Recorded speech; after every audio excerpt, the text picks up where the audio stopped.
Dear students, आज का जो हमारा टॉपिक है वो है effect of electronegativity of central atom और surrounding atoms on the bond angle in case of similar type of molecules. ये हम यहाँ पे डिस्कस करेंगे। So let us start with the topic that is effect of electronegativity.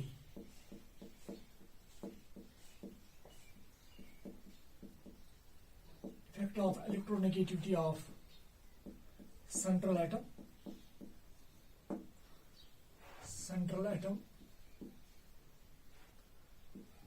on the bond angle in case of similar type of molecules। इसमें से आपको question मिल सकता है। For example similar type of molecules का यहाँ पे मेरे कहने का मतलब है कि जिनकी शेप सेम हो और जहाँ पे number of lone pairs, number of bond pairs same हो। जैसे कि हम ये जानते हैं कि अगर वाटर है H2O और इसी तरह से H2S, H2SE and H2TE। Now अगर आप इन मॉलिक्यूल्स को देखेंगे, in fact these are hydrides of group 16, क्योंकि ऑक्सीजन भी ग्रुप 16 का है, सल्फर भी ग्रुप 16 का है, selenium and tellurium, they all belong to group 16 elements and all have, अगर आप ये देखेंगे सभी की जो शेप है that is V shaped, they are all V shaped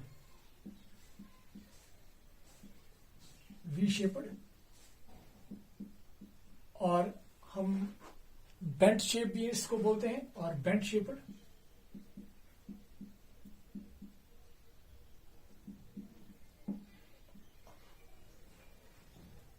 bent shaped. एक और चीज अगर आपको याद होगा, अगर आप हाइब्रिडाइजेशन को याद करेंगे, you will find that here the central atom, यहाँ पे सेंट्रल एटम है ऑक्सीजन, यहाँ पे सल्फर है, सिलीनियम और टेलुरियम। हर किसी सेंट्रल एटम के पास दो दो लोन पेयर्स हैं। तो यहाँ पे हमको ये क्वेश्चन मिलता है कि अगर हम इन हाइड्राइड्स को देखेंगे, इन हाइड्राइड्स की सभी हाइड्राइड्स की यहाँ पे शेप है दैट इज वी शेप्ड और हर किसी सेंट्रल एटम के पास लोन पेयर दो दो है, means they are similar type of molecules. और अगर इन सिमिलर टाइप ऑफ मॉलिक्यूल्स में हमें बॉन्ड एंगल देखना होगा, तो अगर हमसे ये पूछा जाएगा कि कहाँ पे बॉन्ड एंगल सबसे ज्यादा है और कहाँ पे सबसे कम है, यू विल फाइंड कि बॉन्ड एंगल जो होगा वो सबसे ज्यादा यहाँ पे होगा, उसके बाद यहाँ पे, और सबसे कम बॉन्ड एंगल यहां पे होगा। नाउ अब रीजन है बॉन्ड एंगल क्यों कम है। यहां पे मैं अगर हम वाटर की यहाँ पे स्ट्रक्चर बनाना चाहेंगे, इट इज लाइक दिस, और यहाँ पे दो लोन पेयर हैं जो हम यहाँ पे नहीं दिखाएंगे। सिमिलरली चलो मैं यहाँ पर H2S को भी दिखा रहा हूं, यहाँ पे सेंट्रल एटम है सल्फर, हाइड्रोजन और यहाँ पे हाइड्रोजन। इसी तरह से आप इन दो मॉलिक्यूल्स की स्ट्रक्चर भी दिखा सकते हैं। They are all having this bent shape. Now अब अगर आप यहाँ पे देखेंगे, यहाँ पे सेंट्रल एटम है ऑक्सीजन और यहाँ पे सेंट्रल एटम है सल्फर, यहाँ पे सिलीनियम और टेलुरियम। तो अगर हम यहाँ पे ऑक्सीजन और सल्फर की बात करेंगे, oxygen is more electronegative than sulphur और sulphur more electronegative than selenium which is more electronegative than tellurium. तो इससे क्या होगा, तो यहाँ पे जो बॉन्ड पेयर होगा, जो ऑक्सीजन और सल्फर के, जो ऑक्सीजन और हाइड्रोजन के दरमियान बॉन्ड पेयर है, that would be more close to oxygen. मैं यहाँ पे दिखा रहा हूँ दीज टू डॉट्स, यहाँ पे electron pair more close to oxygen होंगे और यहाँ पे इलेक्ट्रॉन पेयर, क्योंकि सल्फर की इलेक्ट्रोनेगेटिविटी ऑक्सीजन से कम है, तो इसका मतलब है कि यहाँ पे इलेक्ट्रॉन पेयर उतने क्लोज नहीं होंगी।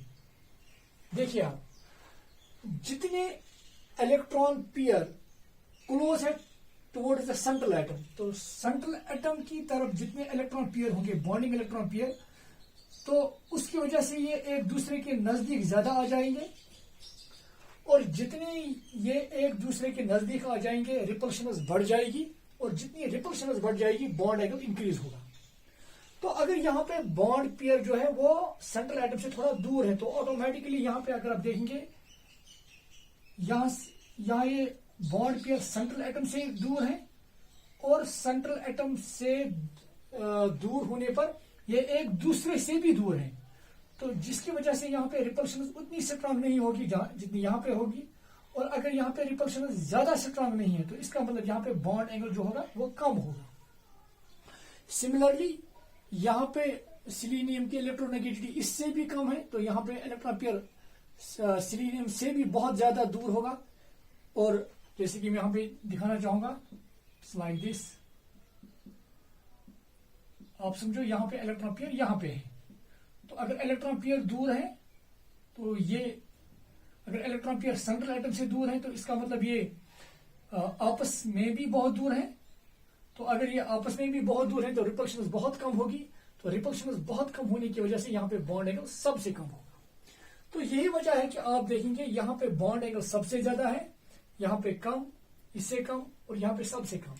नाउ एक और चीज यहाँ पे मैं कहना चाहूंगा, क्योंकि ये बॉन्ड सेंट्रल एटम से ही निकलते हैं, तो हमें अगर हम इसको पॉइंट मान के चलेंगे, तो ये दो लाइन्स इस पॉइंट से ही निकलते हैं। तो जितनी ये electron pairs towards the central atom होंगी, तो ऑटोमेटिकली ये आपस में एक दूसरे के करीब आ जाएंगे। तो आपस में करीब आने की वजह से इन बॉन्ड पेयर्स के दरमियान रिपल्शन बहुत ज्यादा होगी, जिसकी वजह से बॉन्ड एंगल ज्यादा होगा। तो यहाँ पे अगर इसकी इलेक्ट्रोनेगेटिविटी कम है, तो बॉन्ड पेयर कंपेरेटिवली थोड़ा सेंट्रल एटम से दूर होंगे। तो जब सेंट्रल एटम से दूर होंगे, तो ये आपस में भी फिर दूर हो जाएंगे, ऑटोमेटिकली रिपल्शन कम होगी, जिसकी वजह से यहाँ पे बॉन्ड एंगल कम होगा। तो यही वजह है कि H2O का बॉन्ड एंगल ज्यादा है then H2S, then H2SC, then H2T। इसमें से आपको क्वेश्चन मिलता है। नाउ इसी बेसिस पे आप अगर आप ये देखेंगे सिमिलर टाइप ऑफ मॉलिक्यूल्स की हम बात करेंगे। अगर मैं यहां पे बताऊंगा PH3 नाइट्रोजन स्टार्ट करेंगे। अगर हम एक और we have NH3, PH3, ASH3। तो देखिए आप, ये सिमिलर टाइप ऑफ मॉलिक्यूल्स हैं। In fact these are hydrides of group 15, ये हाइड्राइड्स ऑफ ग्रुप 16 थे, ये हाइड्राइड्स ऑफ ग्रुप 15 थे। और अगर यहाँ पे आप बॉन्ड एंगल, अगर आपसे ये पूछा जाएगा कि यहाँ पे बॉन्ड एंगल कहाँ पे सबसे ज्यादा है, सिंपली बॉन्ड एंगल यहाँ पे सबसे ज्यादा है, क्योंकि electronegativity of nitrogen is more, जिसकी वजह से इलेक्ट्रॉन बॉन्डिंग इलेक्ट्रॉन पेयर एक दूसरे के भी नजदीक होंगे। एक तो वो सेंट्रल एटम के नजदीक होंगे, तो जिसकी वजह से वो एक दूसरे के भी नजदीक होंगे। तो एक दूसरे के नजदीक होने पर यहाँ पे रिपल्शन ज्यादा होगी, जिसकी वजह से यहाँ पे बॉन्ड एंगल ज्यादा होगा। उसके बाद इसका सबसे कम इसका बॉन्ड एंगल होगा। तो इस तरह से हम इजिली, अगर हमें इस तरह का क्वेश्चन मिलेगा इन कॉम्पिटिटिव एग्जाम्स में जनरली, तो we can easily find which of the following molecule, चाहे इसमें से होगा या इसमें से, कहाँ पे बॉन्ड एंगल ज्यादा होगा या किसमें से बॉन्ड एंगल सबसे कम है। तो ये आप याद रखिएगा। तो यहाँ पे एक पॉइंट हमें अब क्लियर हुआ है कि इन case of similar type of molecules, जितनी इलेक्ट्रोनेगेटिविटी सेंट्रल एटम की ज्यादा होगी, देखिए जितनी इलेक्ट्रोनेगेटिविटी सेंट्रल एटम की ज्यादा होगी, उतना ही बॉन्ड एंगल भी उसका ज्यादा होगा। तो यहाँ पे एक कंक्लूजन हम यहाँ पे लिखने जा रहे हैं, तो आप उसको नोट कीजिए अभी। तो यहाँ पे आप ये नोट कीजिएगा, इन case of similar type of molecules, in case of similar type of molecules as electronegativity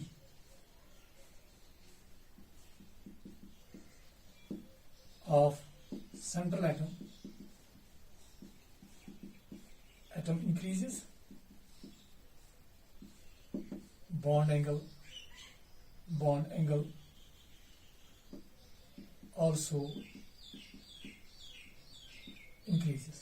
ये आप याद रखिएगा, बॉन्ड एंगल ऑल्सो इंक्रीजेस. तो जितना सेंट्रल एटम की इनके सब सिमिलर टाइप ऑफ मॉलिक्यूल्स में मैं बात कर रहा हूं, जितना सेंट्रल एटम की इलेक्ट्रोनेगेटिविटी ज्यादा होगी, बॉन्ड एंगल ज्यादा होगा. और यही वजह है कि ये इसका बॉन्ड एंगल सबसे ज्यादा है, कम. In fact it is decreasing order of bond angle, और ये भी एक decreasing order of bond angle है. अगर हम डेफिनेटली इसके बॉन्ड एंगल्स यहाँ पे दिखाना चाहेंगे. अगर हम वाटर का बॉन्ड एंगल देखेंगे, in fact the bond angle of water is that is 104.5 degree. और इसी तरह से H2S का है दैट इज 92.5 डिग्री. और इसी तरह से H2SC 91. और इसी तरह से है H2T इट इज 90.5. तो इस तरह से आप देख रहे हैं कि बॉन्ड एंगल जितनी इलेक्ट्रोनेगेटिविटी ज्यादा है, बॉन्ड एंगल भी ज्यादा है. नाउ इसी तरह से अगर हम अमोनिया का यहाँ पे दिखाएंगे, इट इज 107.5 डिग्री. और फास्फीन का अगर देखेंगे इट इज 93.4. और अगर हम आर्सिन का देखेंगे इट इज 91.5 डिग्री. तो मुझे उम्मीद है कि आपको ये समझ आया होगा. तो यहाँ पे हमने उन मॉलिक्यूल्स को डिस्कस किया है जहां पे सेंट्रल एटम की इलेक्ट्रोनेगेटिविटी, जहां पे उन सिमिलर टाइप ऑफ मॉलिक्यूल्स की बात की जहां पे सेंट्रल एटम की इलेक्ट्रोनेगेटिविटी वेरी हो रही थी.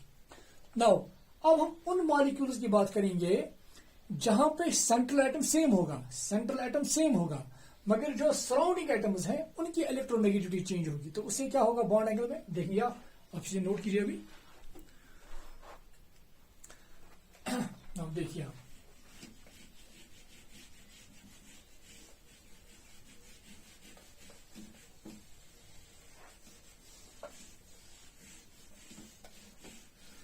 और जो हम यहाँ पे सिमिलर टाइप ऑफ मॉलिक्यूल्स की बात कर रहे हैं, सिमिलर टाइप में का मतलब है यहाँ पे कि वो मॉलिक्यूल्स जहां पे हाइब्रिडाइजेशन सेम होगी, या हम ये कहेंगे शेप सेम होगी, and number of lone pairs and bond pairs वो सेम होनी चाहिए.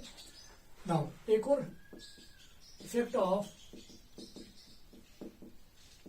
Electronegativity of surrounding atoms on bond angle in case of similar type of molecules. तो इसका जो कॉन्सेप्ट यही है जो हमने समझाया है अभी. आप यहाँ पे अप्लाई भी कर सकते हैं. तो यहाँ पे मैं अगर एक क्लास ऑफ कंपाउंड्स दूं यहाँ पे जो सिमिलर टाइप ऑफ मॉलिक्यूल्स हैं, जिनकी स्ट्रक्चर सेम है, शेप सेम है, जहां पे bond pair lone pair same है. तो यहाँ पे वी हैव PF3 इसी तरह से PCl3, हमने यहाँ पे सेंट्रल एटम सेम रखा है. And we have PBr3 and PI3. देखिए यहाँ पे, तो अगर इनकी हम शेप की बात करेंगे, दे आर ऑल पैरामिडल. तो यहाँ पे आप देखेंगे, अगर मैं ये पूछूं आपसे कि यहाँ पे बॉन्ड एंगल किसका सबसे ज्यादा होगा, नाउ सी जो बॉन्ड एंगल है वो सबसे ज्यादा है यहाँ पे, बॉन्ड एंगल इसका ज्यादा होगा यहाँ पे. इसके बाद और सबसे बॉन्ड एंगल जो इनमें से होगा इसका कम होगा. So it is increasing order of bond angle, increasing order of bond angle. Now अब समझाने की कोशिश करेंगे. नाउ पहले मैं यहाँ पे दो मॉलिक्यूल्स को ले लूंगा, तो अकॉर्डिंगली आप वही कॉन्सेप्ट बाकी मॉलिक्यूल्स को अप्लाई करेंगे. तो अगर हम PF3 की बात करेंगे, it's like this. F it is pyramidal like ammonia. इसी तरह से मैं एक और मॉलिक्यूल यहाँ पे ले लूंगा, Cl. नाउ सी, तो मैंने दो यहाँ पे लिखे हैं. अकॉर्डिंगली आप फिर यही कंसेप्ट बाकी मॉलिक्यूल्स को भी अप्लाई करेंगे. तो यहाँ पे जो सराउंडिंग एटम्स हैं इनकी इलेक्ट्रोनेगेटिविटी अगर आप देखेंगे डिफरेंट है. यहाँ पे fluorine it is more electronegative than chlorine. तो अगर फ्लोरीन ज्यादा इलेक्ट्रोनेगेटिव है ज्यादा इलेक्ट्रोनेगेटिव था। इसका मतलब इसने बॉन्ड पेयर अपनी तरफ ज्यादा खींचा होगा। तो यहां पे मैं दिखा रहा हूं बॉन्ड पेयर, समझाने के लिए मैं यहां पे दिखा रहा हूं। तो चूंकि इसकी इलेक्ट्रोनेगेटिव उतनी ज्यादा नहीं है जितनी फ्लोरीन की है, तो इसका मतलब है यहां पे जो बॉन्ड पेयर होगा वो कंपेरेटिवली क्लोज होगा टुवर्ड्स द फास्फोरस, जो भी यहां पे इस तरह से दिखा रहा हूं। तो जितने बॉन्ड पेयर्स क्लोज हुए टुवर्ड्स द सेंट्रल एटम, तो ऑटोमेटिकली ये आपस में भी नजदीक आ रहे होंगे। तो जब बॉन्ड पेयर्स आपस में नजदीक आ रहे होंगे, रिपल्शन बढ़ जाएगी, और रिपल्शन बढ़ने की वजह से यहां पे बॉन्ड एंगल ज्यादा होगा। तो यहां पे अगर बॉन्ड पेयर दूर है, सराउंडिंग एटम्स की तरफ है, तो जितने ये सेंट्रल एटम से दूर है तो वो आपस में भी दूर है फिर, और अगर ये आपस में दूर है तो रिपल्शन कम होगी, और अगर रिपल्शन कम है तो फिर यहाँ पे बॉन्ड एंगल कम है। ये वजह है कि आप देखेंगे PF3 का बॉन्ड एंगल कम है कंपेयर टू PCl3, और इसी तरह से आप समझा सकते हैं PBr3 एंड PI3। अगर मैं आपको बॉन्ड एंगल बताना चाहूंगा, the bond angle is here, it is 97 degree, it is 100, और अगर आप ये देखेंगे PBr3 इट इज 101.5 डिग्री, और अगर आप PI3 की बात करेंगे इट इज 102 डिग्री। देखिए आप बॉन्ड एंगल इंक्रीज हो रहा है। और ये आप याद रखिएगा इन मॉलिक्यूल्स में यहां पे ये बॉन्ड एंगल कहां पे इंक्रीज होगा डिक्रीज होगा, it is possible in those molecules which have irregular geometry, जहां पे इरेगुलर ज्योमेट्री होगी। जैसे कि जो भी हमने मॉलिक्यूल्स की यहां पे बात की, चाहे H2O, H2SE, H2S, चाहे आप वो मॉलिक्यूल्स देखेंगे या ये मॉलिक्यूल्स देखेंगे, they are having irregular geometry. और अगर आपको याद होगा, एक तो होती है इरेगुलर ज्योमेट्री और दूसरी होती है रेगुलर ज्योमेट्री। तो इरेगुलर ज्योमेट्री और रेगुलर ज्योमेट्री में क्या फर्क है, थोड़ा यहाँ पे जानने की कोशिश करेंगे, और फिर हम यहाँ पे बताएंगे कि अगर रेगुलर ज्योमेट्री है तो वहां पे अगर सेंट्रल एटम की इलेक्ट्रोनेगेटिविटी चेंज हो या सराउंडिंग एटम्स की इलेक्ट्रोनेगेटिविटी चेंज हो, तो वहां पे बॉन्ड एंगल पे फर्क नहीं पड़ता है। ये उन्हीं मॉलिक्यूल्स में बॉन्ड एंगल्स पे डिफरेंस आ सकती है विच हैव इरेगुलर ज्योमेट्री। हम यहाँ पे इसके बारे में बताने की कोशिश करेंगे, आप इसको भी नोट कीजिए प्लीज। नाउ सी, इसमें से आपको क्वेश्चन मिल सकता है, one of the important topic. अब देखिए पहले रेगुलर ज्योमेट्री और इरेगुलर ज्योमेट्री की हम बात करेंगे यहां पे।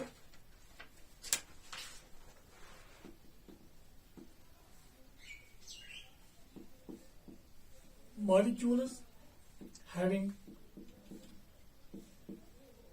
a regular geometry, जिन मॉलिक्यूल्स की रेगुलर ज्योमेट्री होती है वो कौन से मॉलिक्यूल्स होते हैं, वो मॉलिक्यूल्स होते हैं जिनमें सेंट्रल एटम के अराउंड सिर्फ बॉन्ड पेयर्स होंगे। एक पॉइंट, रेगुलर ज्योमेट्री उन मॉलिक्यूल्स की होती है जहां पे सेंट्रल एटम के अराउंड सिर्फ बॉन्ड पेयर्स होंगे, लोन पेयर वहां पे नहीं होना चाहिए।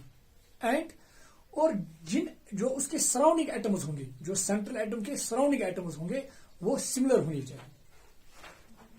Molecules having regular geometry are those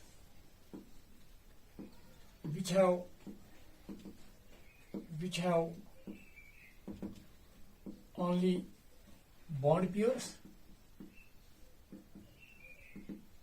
and surrounding atoms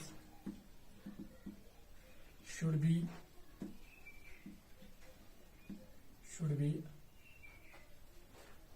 and surrounding atoms, या ऐसे लिखेंगे, चलो ठीक है, and surrounding atoms should be similar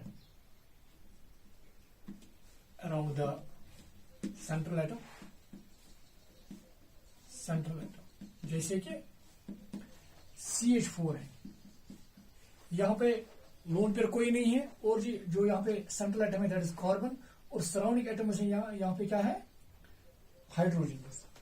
तो अगर हम इसकी बात करेंगे, it is a molecule having regular geometry, तो इसके बावजूद अगर मैं एक और लिखूं CCl4, देखिए आप CCl4, तो यहां पे CCl4 अगर हम देखेंगे, जो CCl4 है, CCl4 में कार्बन सेंट्रल एटम है, क्लोरीन और सराउंडिंग एटम है, सभी सराउंडिंग एटम सेम है, और यहां पर भी लोन पेयर कोई नहीं है, so it is also having a regular geometry. इसी तरह से NH4 पॉजिटिव, अगर आप ये देखेंगे, यहां पर भी अगर हम NH3 लिखते हैं तो वहां पे लोन पेयर है, तो उसकी इरेगुलर ज्योमेट्री है, मगर मैंने यहाँ पे NH4 पॉजिटिव लिखा है, so it is again having a regular geometry, और यहाँ पे सराउंडिंग एटम सेम है, लोन पेयर कोई भी नहीं है। अगर आप यहाँ पे देखेंगे, यहाँ पर भी बॉन्ड पेयर्स 4 है, यहाँ पर भी बॉन्ड पेयर 4 है, यहाँ पर भी बॉन्ड पेयर 4 है।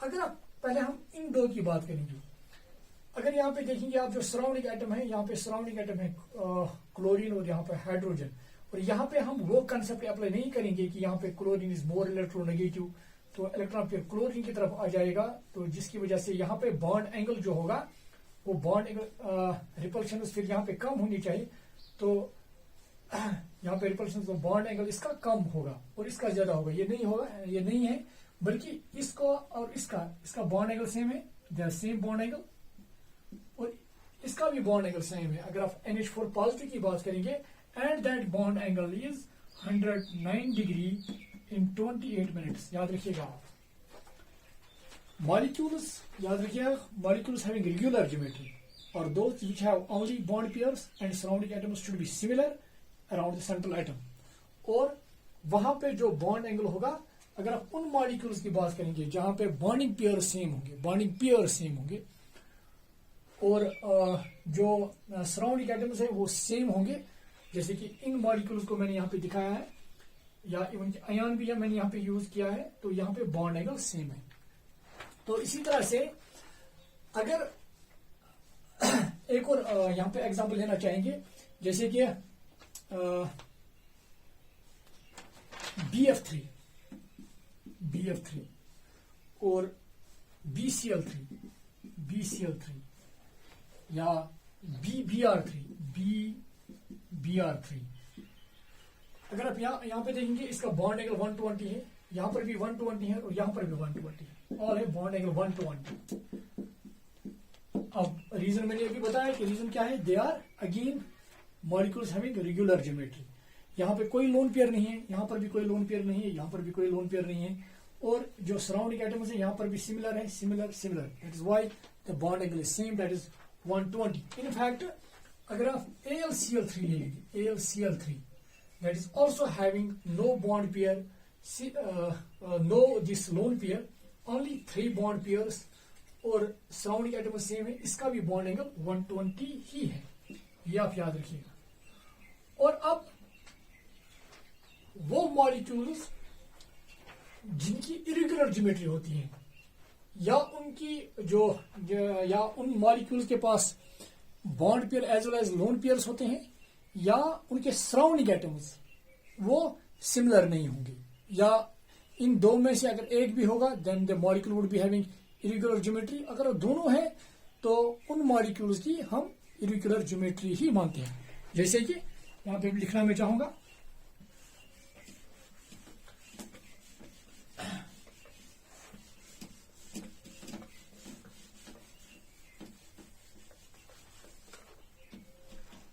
molecules having irregular geometry are those which contain lone pairs as well as bond pairs and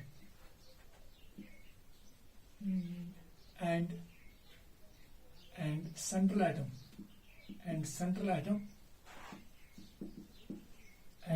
atom may not be surrounded by similar type of atoms. For example, H2O. तो यहाँ पे in fact जो मैंने अभी example इसकी दी है, जो यहाँ पे H2O है, यहाँ पे सराउंडिंग एटम्स तो सेम है मगर यहाँ पे लोन पेयर है, तो इसकी ज्योमेट्री जो है दैट इज इरेगुलर। तो इसी तरह से H2S की बात मैंने यहाँ पे की थी, यहाँ पर दो सराउंडिंग एटम्स सेम है मगर यहाँ पे लोन पेयर है, जहाँ पे लोन पेयर और बॉन्ड पेयर भी होंगे that is having a irregular geometry. इसी तरह से मैंने PH3 की बात की, यहाँ पे दो सराउंडिंग एटम्स सेम है, और यहाँ पे लोन पेयर है, तो इसकी ज्योमेट्री भी इरेगुलर है। तो इसी तरह से NH3 की बात करेंगे, so they all are having irregular geometry. So this was about how this bond angle varies with the change in the electronegativity of central atom or surrounding atoms in case of molecules having irregular geometry. So this was all about this topic. So thank you, dear students.